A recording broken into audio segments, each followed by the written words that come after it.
stop. Put on your spirit ears. Oh, what is that noise? Oh my gosh, it's awful. That's the sound of the world clamoring and tempting and calling to us to be complacent, to comply, heck, to even conform to the ways of this world. But we're Christians, and Romans tells us we should not be conformed to this world, but we should be renewed and transformed. So we may be in this world, but brother and sister, we are not of this world. I gotta tell you, I get so excited every time I get a new guest. And the guest I have now told me a great story before we went on about being a cat. That his nickname was Cat in Spanish, which is Gato.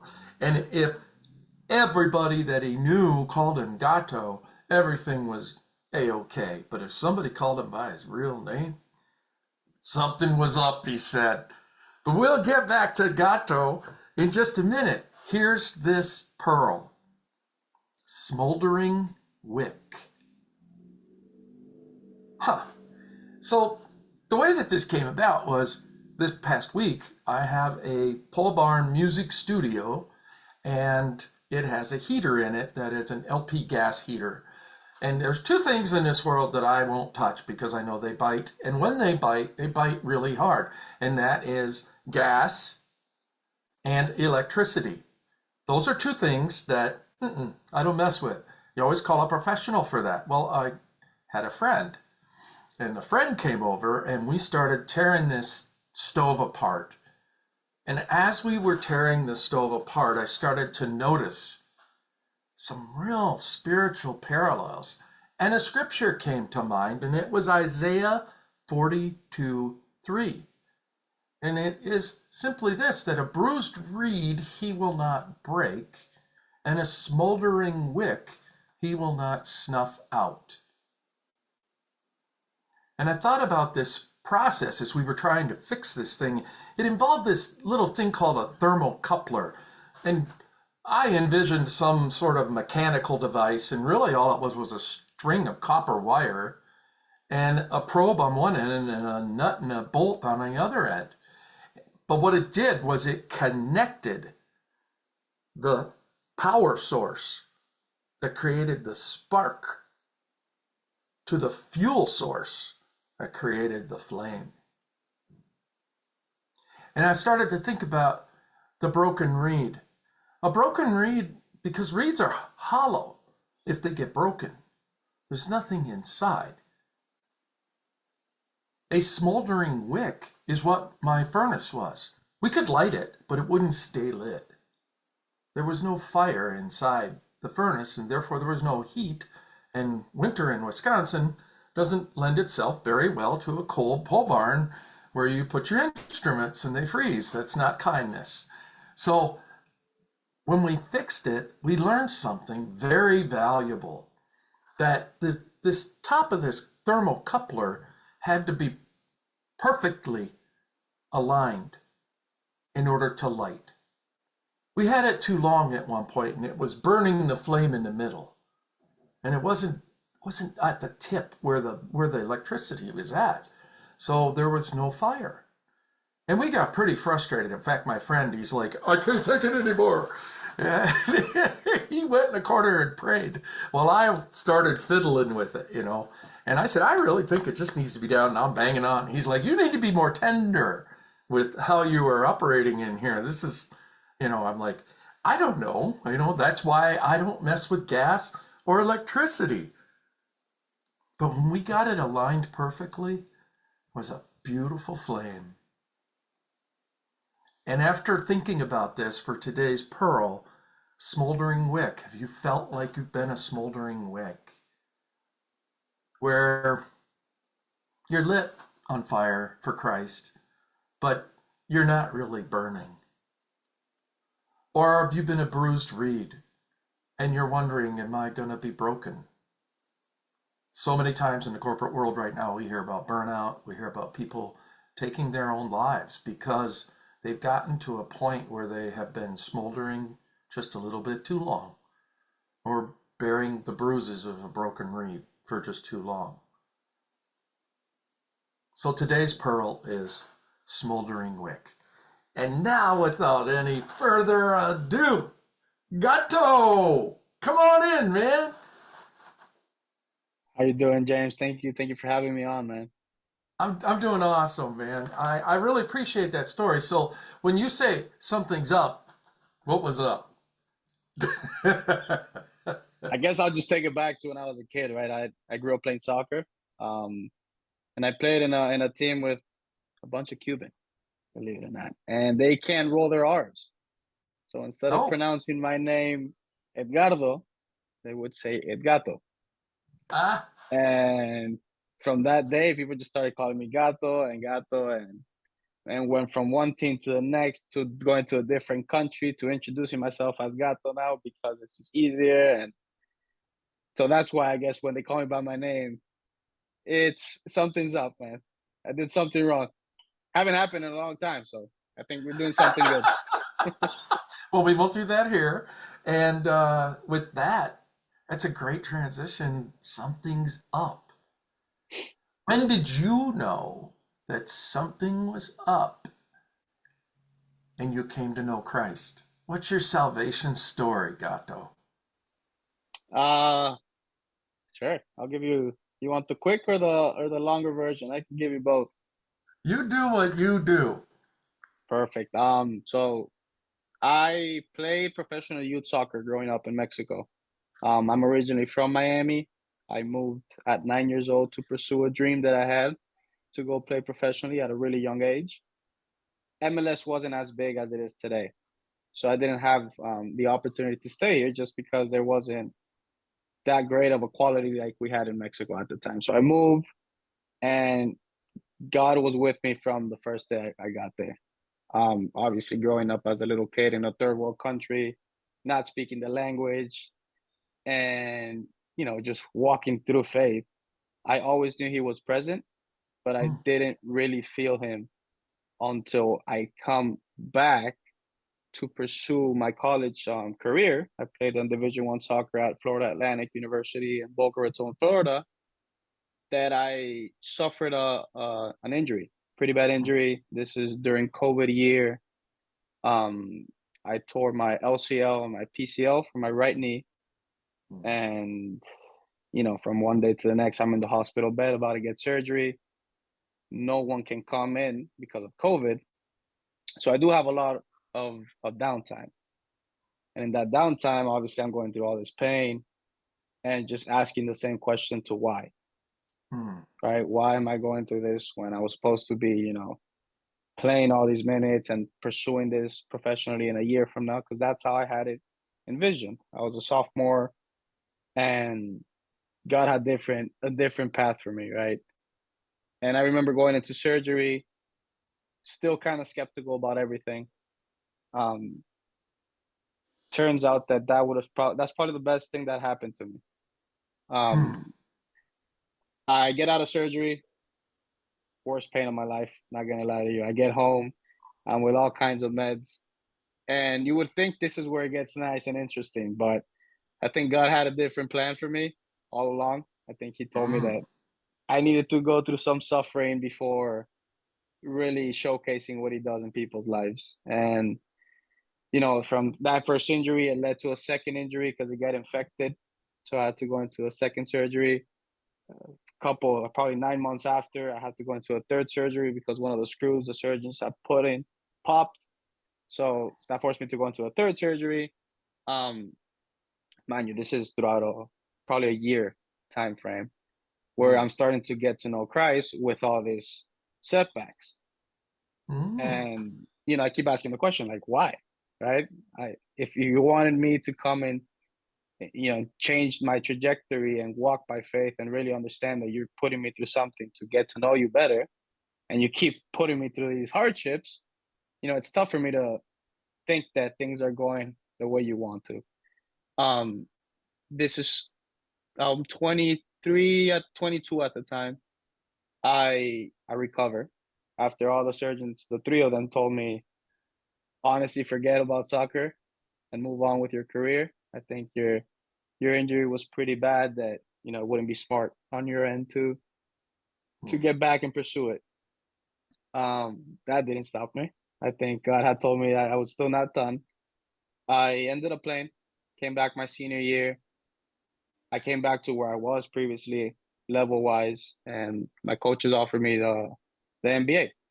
So now I went from having an undergrad to pursuing a higher education because I truly believe that God had something for me. And throughout this phase, I joined FCA, which is Fellowship of Christian Athletes Yeah. within FAU. We were probably 6, 7 athletes at the time. Um, I remember Hmm. walking into church for the first time here, looking at people worshiping and just not being on the same page. I was asking all these questions onto why is it so easy for people to just worship like that.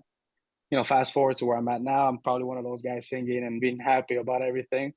Um, but then coming back to me playing again, I start my NBA, things look great, start playing the season, have a good year, and the thought of me playing again professionally comes back. And I guess God told me that He wanted me to suffer a little more with having a career-ending injury this time. They um they broke my ankle in a slide tackle, completely put it out of place. Had immediate surgery, plate, 13 screws. A lot happened, and I remember being in the field when it happened.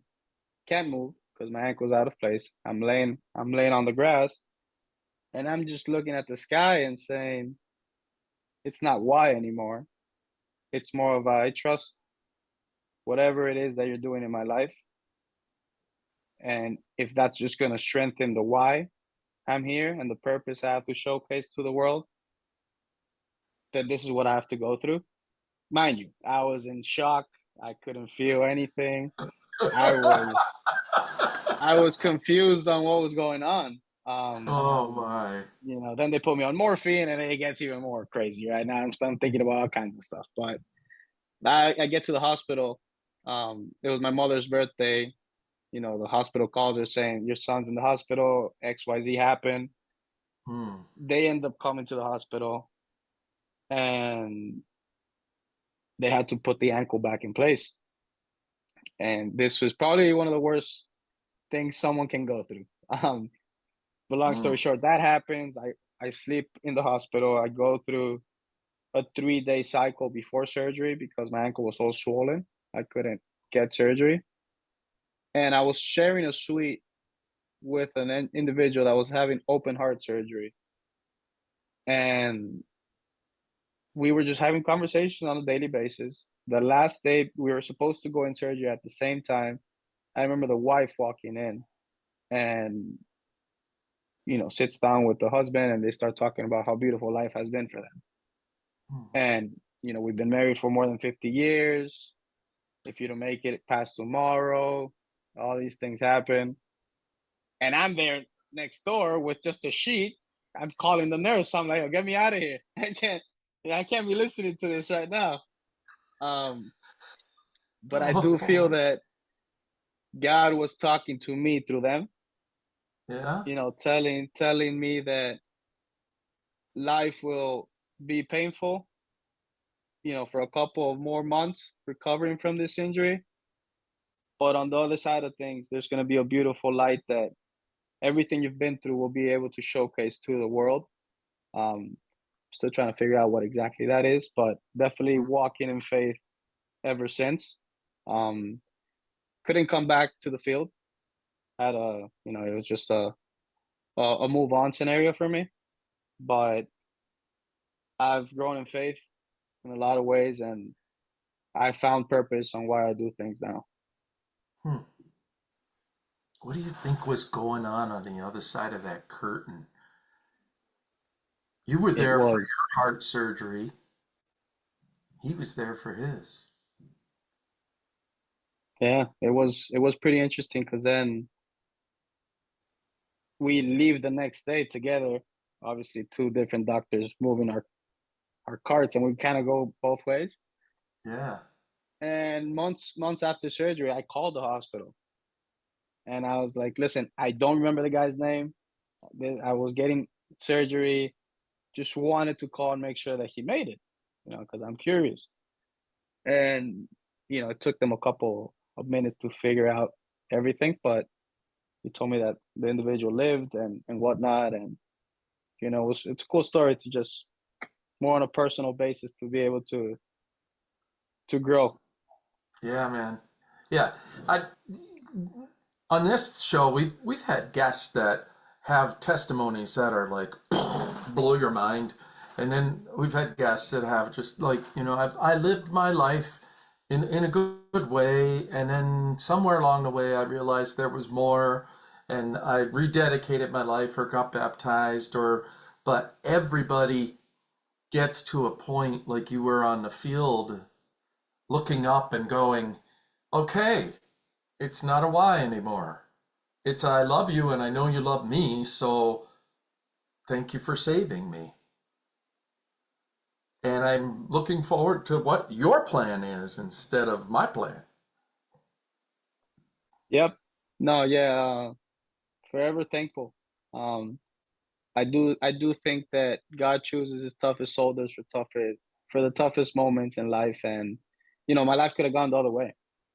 My Yeah, life could have easily been like, why me? Why is this happening to me? And maybe gone a different path. That thankfully that didn't happen. Um, but I embraced it.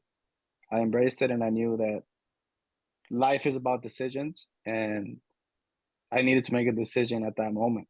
Right? Life is not going to wait for me. I got to keep yeah, going with it. So yeah. There was a post recently on C Suite for Christ on the LinkedIn and Facebook that said this. I wonder if you saw it. You've already survived the worst day of your life. I didn't see it, but definitely, It definitely. wasn't that bad because you're still here. It's one of those things. It's like, dang, that that gets you deep. Yeah, So out of this experience and coming to know Christ, what is it that you rely on as an Ebenezer to remember what God has done for you? I think I have purpose with everything I do now, knowing that there's a higher reason why I wake up every day, especially navigating through my 20s and my generation. It's so easy to get distracted with all kinds of stuff, Yeah, all kinds of things, the nonsense that, it's just really easy. And, starting my day with prayer and just starting by saying thank you. Thank you for changing my life a couple years ago for the good, yeah. and let's just get after it today, kind of deal, right? I still Let's have go the athlete. after I still have the athlete mindset. With everything, it's just beautiful to see how my life has changed in so many ways. it. If you were in the elevator with somebody and they said, "Hey Gato, tell me about the hope that's within you. What is this about Jesus?" What would you say if you had just that little bit of shaving time in an elevator with somebody? I think everyone needs to go through a moment in life that they need to meet him and Mm, go through a rock bottom scenario, for you to truly understand what it is to walk with a purpose and for God. yeah, I don't think it's easy to just snap your fingers and start believing in something that you can't see, because that's the truth. Um, I think that'd be my message, right? Everyone goes through a scenario in life that changes their perspective in a lot of ways. yeah, yeah. And you talk about this life-changing injury that robbed a career and a path that you thought was your path. And then you heard God's voice saying, "That's not your path. I got plans for you, plans to prosper you, plans not to harm you." This plan Jeremiah, was right there.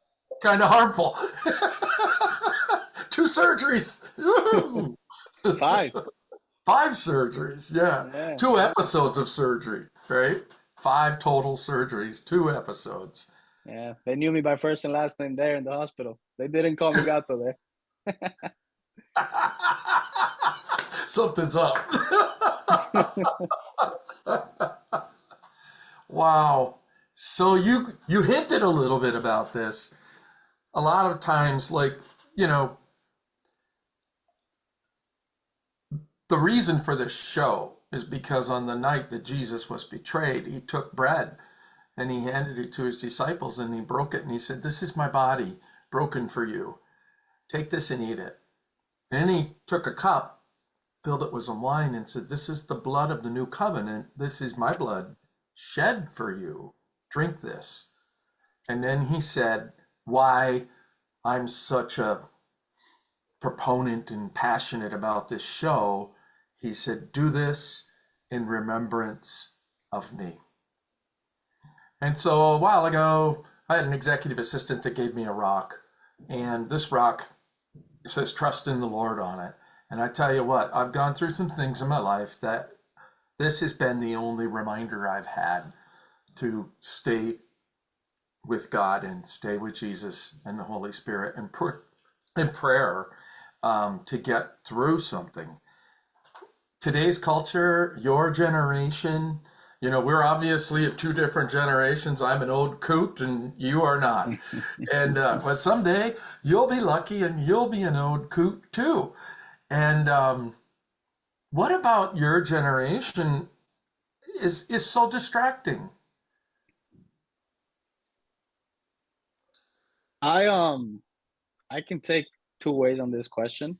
As you know, I moved to Mexico at 9 years old. So I grew up alone most of my life. Um, and that shaped me to who I am today.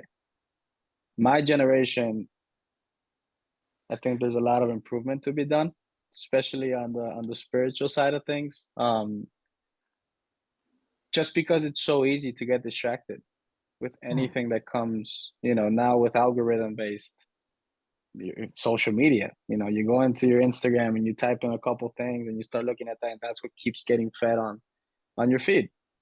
Um, little things like that. That's really simple for people to just get distracted on what doesn't matter, right? Hmm. But on the other hand, I do think that there's a big scale going on right now. There's the big, believers that really walk in faith, and there's a lot of community that needs to be coached a little bit or guided accordingly to what truly matters on this world.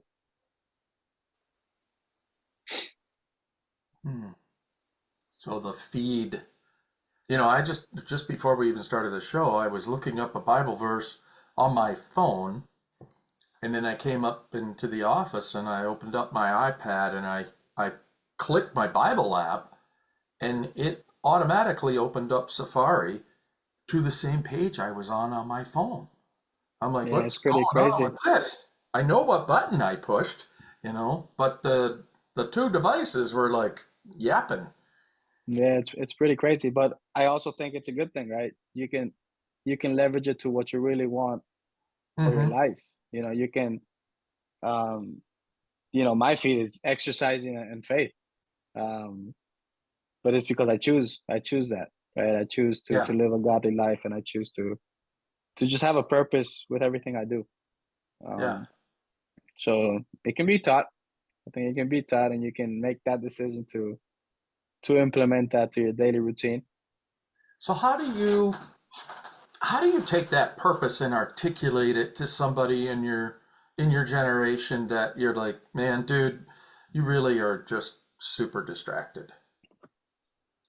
It goes back to what I initially said, that I think people have to go through something in their life, um, to understand what it is to walk in faith. And it doesn't necessarily always have to be a bad thing, don't get me wrong. Yeah, right, right. Um, but I just feel like someone just needs to go through a personal experience Yeah, where it's like, okay, life is not like this. There's more yeah, to life. There's a reason why I wake up every morning. Um, and until you don't go through a certain scenario in life, I don't think it's as easy to just start walking in faith and believing in God personally. Yeah. Because it happened to me, right? I'm living proof of how my life can just change from one day to the next through a lot of pain and still, get an outcome to where I'm at in life now. Yeah. So many, so many athletes um, find an injury or a shortcoming that they can't proceed into the next level. Um, and yet that was their whole life. That was everything. And some athletes, because of the systems, are pushed through the academics with an eye turned the other direction. Like, you're the captain of the football team, so that D starting to look like a C plus to me. You know what I mean? And it is what it is, right? I mean, that's what it is. So, but the harm that comes from that is that you didn't really go through it until you got really had to go through that and become a broken reed and a snuffed out wick. So what about social media in your generation comes to mind when you think about this purpose? I on a personal level, I do want to be able to talk in podcasts like this, or just start my own eventually, where I can talk about, you know, Yeah, testimonies, really sharing why I'm here, and you yeah, might have a cool story behind the scenes, but the true reason on why we exist. Um, I think that's how I want to leverage social media moving forward. I Right now in 2 weeks, I'm running a half Ironman that I've been training for 5 months now, Ooh, and the main reason is to showcase the world that God exists. God brought me back from all these injuries, and He told me you can't play. But then again, He goes and signs up for something three times more more demanding on the body, um, and can accomplish it. Right? I uh, That's another way for me to say that God, exists. yeah, God exists. Mm, mm.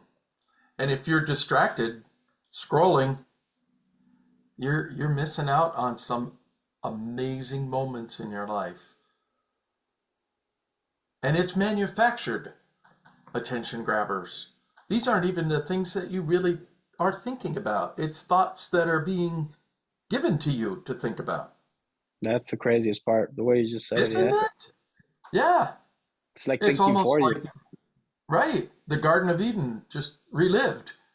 Here you go, Eve, that fruit over there. Yeah, yeah, you can eat that. Yeah. God didn't really say that, did he? Did he really say that? I mean, I wasn't there, so I don't know if he said that or not. How have you seen just social media change in the last, 10, 15 years for you? It's outrageous. It For my life, I really appreciate you asking this question. Um, for my life, my childhood, my adolescence, and my young adulthood seemed so much more simple, and there was truth. And I think that social media has somehow skewed truth to the point that you see something now, you think it's a credible source, but it's not a credible source. It's just like the thermocoupler. The electricity is not real electricity going to that thing building a flame. The flame is really just this whole, stew it up, stir up the world, get everybody against one another instead of in unity with God and recognizing that He's our only hope in this whole mess. Scrolling is not going to be a source of hope. No, for That's really sure. for me. What about for you and your generation? How fast has it changed since it first started? It's crazy, especially with AI playing a role nowadays. It's pretty scary, man. If I'm honest with you, it's pretty scary on how things are evolving, and people are leveraging social media, right? Both ways, right? You're using it for a good cause, or you can be using it for something that just won't give you any purpose the day of tomorrow. I think being able to have mentors, especially in the spiritual side, of things. Mm. It's helped me continue to grow in a lot of ways. I'm really close with the church that I've been going to for the last 5 years, with the pastors, the people that work there, and going there on Sundays. It's more of a reminder that there's a community also. It's not just going to church, right? Yeah. Because it's cool. Well, talk more about that, Gato. You jumped right into the next segment, which is how do you use this Ebenezer? What are these reminders for? It's like First Samuel in the seventh chapter, where Samuel holds up a rock and says, "This is my Ebenezer, and I'm going to place it right here to remind generations what God has done for us." Yeah, I mean, I think growing in community has helped me a lot. Listening to more stories, and from people that are older than me, that have families already and they've gone through hardships, and just sharing their stories and learning from them in a good way, knowing what I shouldn't be doing at my young age, especially when I was talking to my parents about this the other day. My thoughts on how I approach life has changed drastically in the last year, right? Before it used to be the next accomplishment as a soccer player, the next title, the next opportunity I get as an athlete, just the spotlight, right? Because that's just my life last 14, 15 years. And now, it's more of I want a family in the next 4 years. There's just more to the way I approach life too. And it all goes back to being in a community with, older individuals that have the family, have walked in faith through everything, and just hearing the constant reminder of it all goes back to the same thing, right? Mm, God mm. does exist, and just it's a journey. It's a journey, and everyone has their beautiful journey, and it's cool to just share it and hear it. Yeah, God does exist. Boy, you've said that quite a few times. And it sounds like that's your mission and calling is to use the things that were meant for evil for good because that's the way God works. I want to leverage my platform and be able to talk about it, with people my age, Yeah. my generation, especially. Um, just because you know how it goes, it's not an easy generation to deal with, and if it's really easy to get distracted nowadays with things that are don't matter, Yeah. I can use the same approach and be like, it can be really easy to change your trajectory and your thought of process and why you do things. And that's where I can see myself coming in, in the near future, potentially starting something where I can be able to showcase all those things. Mm. Trajectory, changing it. Hmm. So if anybody in our audience wants to get to know you and and maybe call you by your real name, uh, how would they get a hold of you, Gato? No, yeah, I mean, I will be starting a podcast soon, Yeah. and it'll be more related on life after sports. I think a big thing that us athletes go through once career is over is that identity loss, Yeah. that you just don't know what's next for you. In Mm. my case, thankfully, God came into my life and kind of told me, "You still don't have it figured out, but at least you have a path on where you should be walking." Yeah. So many athletes just completely have that identity loss, and they don't know how to recover from it, because it's a real thing. It's not easy. It's not easy when you're that top star and that's all you know. And then Mm. from one day to the next, you're not that person anymore. Figure it out. I want to have a platform where I can help the next generation of athletes mitigate that identity loss. Cool. So I know you have a LinkedIn account, so they could find you on LinkedIn. Yeah, Um, I yeah. don't know it by the top of my head, but I think it's first and last name underscore. Yeah, we'll put that out on our on the description for the show for today. Um, Gato, you've challenged the group to find mentors and to ask life type questions. You've challenged the group to get a reminder and rely on an Ebenezer.